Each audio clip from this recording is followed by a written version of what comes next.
রেডিওকে ঘিরে বাঙালিয়ানা মানুষের রয়েছে এক অন্যরকম অনুভূতি ও ভালো লাগা। ১৯৭১ সালে স্বাধীনতার ঘোষণা থেকে শুরু করে মুক্তিযুদ্ধের খবর জানতে একসময় এদেশের কোটি জনতা কান পেতে থাকত রেডিওতে।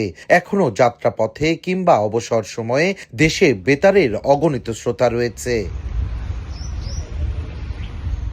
কিন্তু প্রতিষ্ঠার ৩৯ বছরেও কার্যক্রম শুরু হয়নি বগুড়ার কাহালু উপজেলার বেতার কেন্দ্রে।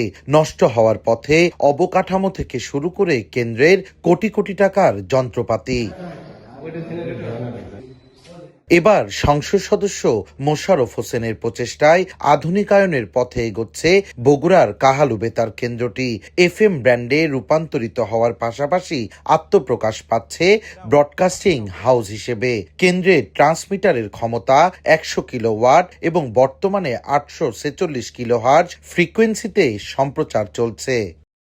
AM রেডিওর ফ্যাসিলিটি এখন ক্রিয়েট করা আছে। আমাদের দরকার ফ্রিকোয়েন্সি মডুলেশন বা FM রেডিওর জন্য কাজ করা হচ্ছে আর কি। এই সবুজ পাতা অন্তর্ভুক্ত করার জন্য এডিবিতে আমাদের যদিও ৬টি প্রকল্পের প্রস্তাব ছিল, তার মধ্যে শুধু একটি প্রকল্পে আমরা সবুজ পাতা অন্তর্ভুক্ত করতে পেরেছি, সেটি উচ্চ শক্তির প্রাণগণ ৫ বাংলা বেতার কাহালু বগুড়া কেন্দ্রের জন্য। বগুড়ার এর মধ্য দিয়ে আমি একসাথেই বলতে চাচ্ছি, যেখানে আপনি জানেন যে বাংলাদেশ বেতার সংস্কৃতির ধারক বাহক, সংস্কৃতিকে লালন করে।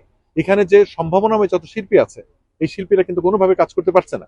সম্প্রতি পরিদর্শনে এসে দ্রুত বগুড়া বেতার কেন্দ্রের কার্যক্রম শুরুর কথা জানান তথ্য ও সম্প্রচার মন্ত্রীও। টেকনোলজিকে বাদ দিয়ে আমরা নতুন প্রযুক্তির মাধ্যমে যত দ্রুত সম্ভব আমরা জনগণকে এই বেতার কেন্দ্রের সেবা দিতে পারবো বলে বিশ্বাস করি। বেতার কেন্দ্রটি চালু হলে সংস্কৃতির বিকাশের নতুন সম্ভাবনার দ্বার উন্মোচনের কথা জানায় স্থানীয় শিল্পীরা। এটা আমাদের জন্য অনেক দিনের একটা বড় শিল্পীদের কাঙ্ক্ষিত একটা চাওয়া হবে আর কি। এই শিশুরা পরিবেশগতভাবে বৃদ্ধি পাবে, মনোবিকাশ বৃদ্ধি পাবে এবং মানসিক উৎকর্ষতার জায়গায় কিন্তু সৃষ্টি হবে। বাংলাদেশ বেতারের ঢাকা কেন্দ্র ছাড়াও বগুড়া সহ মোট ১২ জেলায় কেন্দ্র চালু থাকলেও অবহেলিত ছিল শুধু বগুড়া।